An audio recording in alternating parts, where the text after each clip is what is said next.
আসসালামু আলাইকুম আর প্রিয় ভাই বন্ধু সকল, আশা করি আল্লাহর রহমতে বেগুনে ভালো আছেন। রান্না করে সুন্দর এখন ব্লগ উপহার দিবেলা হে নোয়াখালী চলে যাইছে সিলেট 360 আউলিয়ার মাজার হজরত শাহজালাল রহমতুল্লাহ আলাইয়ের মাজারে। ইতিহাস গাঁডি গুঁড়ি চাইলাম যে সিলেটের শেখ বোরহানুদ্দিনের উপর রাজা গোর গোবিন্দর অত্যাচারের পরিপ্রেক্ষিতে হজরত শাহজালাল রহমতুল্লাহ আলাই 360 জন আউলিয়া নিয়ে এই সিলেটে আসে। আর ইয়াল্লাই এই সিলেটে কয় 360 আউলিয়ার দেশ। প্রতি বছর ধর্মবর্ণ নির্বিশেষে অসংখ্য মানুষের ঢল নামে এই মাজারে। এই মাজার দেখতে প্রতিদিন মানুষ আসে। বিশেষ করে শুক্রবারে আইলে মানুষের ঢল দেখতে পারবেন আপনারা ব্যাকে। এই মাজারের ভিতরে রয়েছে এক পুকুর। এই পুকুরে 700-রও অধিক গজার মাছ ছিল, যেটা 2003 সালে বিষ প্রয়োগের মাধ্যমে কোনো এক হারামজাদা মাছগুলো মারিয়ে লাইছে। এখনো কিছু মাছ রয়ে গেছে কই, এগুলো আমরা করে সামান্য কিছু মাছ আছে আমরা করে দেখাই। আর এই মাছগুলোরে খাওয়াইলে পুকুরের এক কোনা দি পুঁটি মাছ আর বিভিন্ন ছোট ছোট মাছ ওগুলো রাখছে মাছগুলোরে খাওয়া দেওয়ার জন্য। আইলে আমরা নিজাতে খাওয়াইতে পারবেন।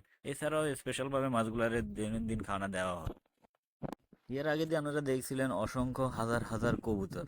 এই কবুতরগুলো মানুষের একেবারে কাছে চলে গিয়ে, আর কবুতরগুলো আমরা চাইলে নিজ হাতেও ধরতে পারবেন, কোনো সমস্যা নেই। এখন আমরা করে লই যেমন দেখাইতে এক বিশাল কবরস্থান। এই কবরস্থানে হাজার হাজার মানুষ শায়িত আছে। এই কবরস্থানে আপনার বিশিষ্ট জন থেকে শুরু করি, বিশিষ্ট ডাক্তার, উকিল, মাস্টার, ম্যাজিস্ট্রেট থেকে শুরু করি সাধারণ আমজনতা, মসজিদের ইমাম, এমন কোনো লোক নাই এই কবরস্থানে আর মনে হয় গুমজান না। এই কবরস্থানটা বিশাল, যদি আমরা করে দেখাইতে যাই পুরো কবরস্থান লই এখন ব্লগ তৈরি করুন যাইব। তো সামনে করে সীমিত আকারে দেখাইবার চেষ্টা করলাম।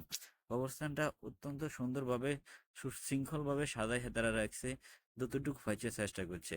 তো কবরস্থানে যতটুকু জানছে এই কবরস্থানে আরো একজন লোক আছে, যেটা হচ্ছে আঙ্গ বাংলা চলচ্চিত্রের সালমান শাহ, যেটারে বাংলা চলচ্চিত্রের শ্রেষ্ঠ নায়ক বলা হয়। যাই হোক, এটা বিষয় মূলত এটা, এই বিষয়ে এটা এখানে ঢুকাইতাম চাইয়েন না। তারপরে ঢুকে দিয়েছি আমরা করে উল্লেখ জানাই দিলাম, শুনলাম যে এখানে যে সালমান শাহর কবর আছে। যাই হোক, জুমার নামাজের সময় আইছি, নামাজের সময় হয়ে গেছে গো, অজু করি নামাজের প্রস্তুতি লই নামাজ পড়িয়া লইলাম। দেখলাম যে নামাজের সময় অসংখ্য মাজারের জায়গা না হই লাস্টের রাস্তাতেও মানুষ জুমার নামাজ আদায় করছে। জুমার নামাজ আদায় করার পরে আমরা ডিসিশন লইছি মাজার তুন চলে যাবো গই। একটু চেষ্টা করছিলাম মাজারের, হযরত শাহজালাল রহমতুল্লাহ আলাইহির মাজারের একটা ভিডিও ফুটেজ অথবা একটা ছবি লমু, কিন্তু মানুষের ভিড়ে এটা আর লওয়া সম্ভব হয় না। যাই হোক, অনকা চলে যাবো কই যাইবার আগে আমরা করে একটা সতর্কমূলক মেসেজ দিতাম চাই। ইয়ে রয়েছে আমরা মাদারতুন বাড়ি যখন মেন রোডে আইবেন সিএনজি স্টাইনে কিছু শতানের বাচ্চা আছে।